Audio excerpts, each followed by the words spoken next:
Alright, so what we're going to be doing here is checking out some channels, some color, and take a test pull of that green screen to see how it goes. So over here there's the resolution you can look at. In this case we're looking at quarter res, and let's take a look at this. You can go all the way up into here and get your comp settings. I just go for Control K for comp.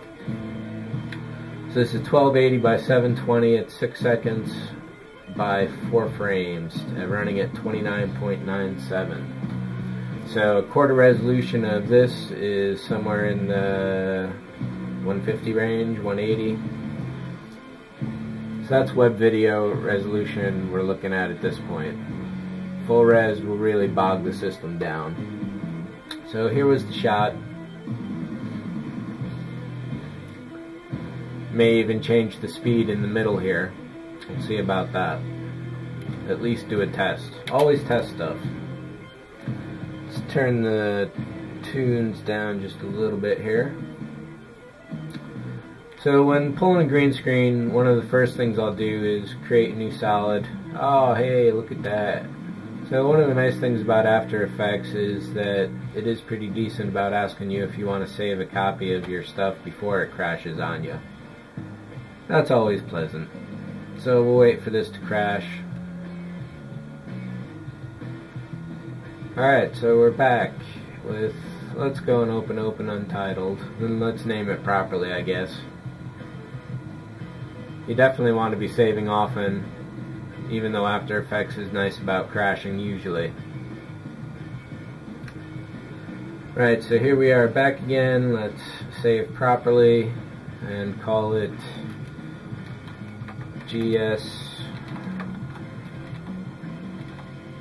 Trek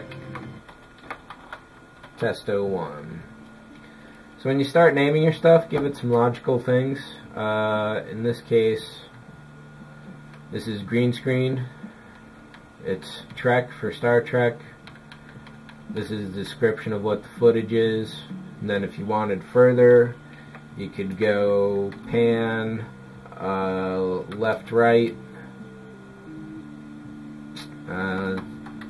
do all smalls, and then take 1, take 2, take 3, take 5, and you can keep dragging it down from there. In this case we'll just stick with Test 01 because this is just for you guys. So let's see if our cache survived.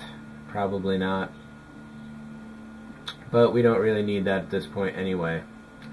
Once this catches up with things here with the save, looks like it's saved. Alright, so After Effects has one major drawback, and that's waiting for these pre-renders, which take pretty much freaking forever. So you just don't get that kind of performance issue with a lot of other compositors. Or compositing programs, rather. So here's the footage. Over here by resolution, we've got 3 different colors. Your channels are really important here. So let's take a look at them in order. So the red channel, lots of noise, it's quarter resolution. Let's go up to full and take a look. Another nice thing about all these windows is that they are scalable, however you'd like them to. Let's fit. Bring that over here.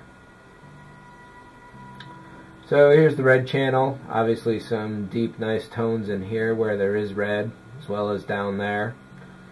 So obviously there is some red in the green screen. Let's go over to the green channel. Nice, look at that. Yeah, so the better your green screen, the better off you are. But you can still see here there's a lot of tonal variation. Lots of shading here. It's pretty bright down here, bright over there. Obviously there's going to be a lot of it on the ship. All 3 colors make up the spectrum, of course, and compared to red there's probably a similar amount in there because the subject is mostly gray. So another thing about the red channel, take a look at all the noise up here. And we're at full resolution now, so this is HD 720p. So if you know all those terms, you know what you're looking at there. Not a lot of noise in here.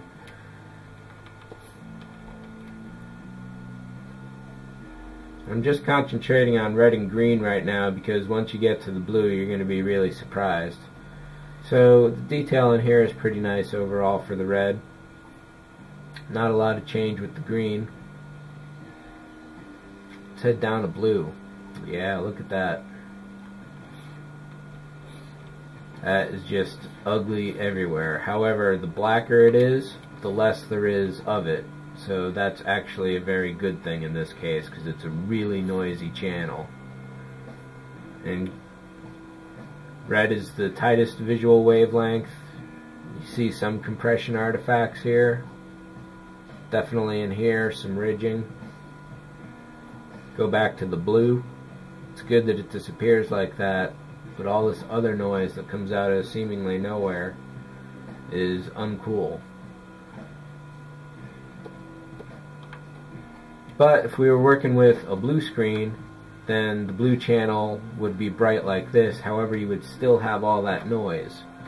That's why green is better. However, I'm going to show you an example of where a green subject ruins the green screen effect, causing major headaches. So a while ago I mentioned that green screen is only the beginning of your worst nightmares. Here we're just dealing with some okay stuff. This is probably one of the better shots that I could have gotten overall.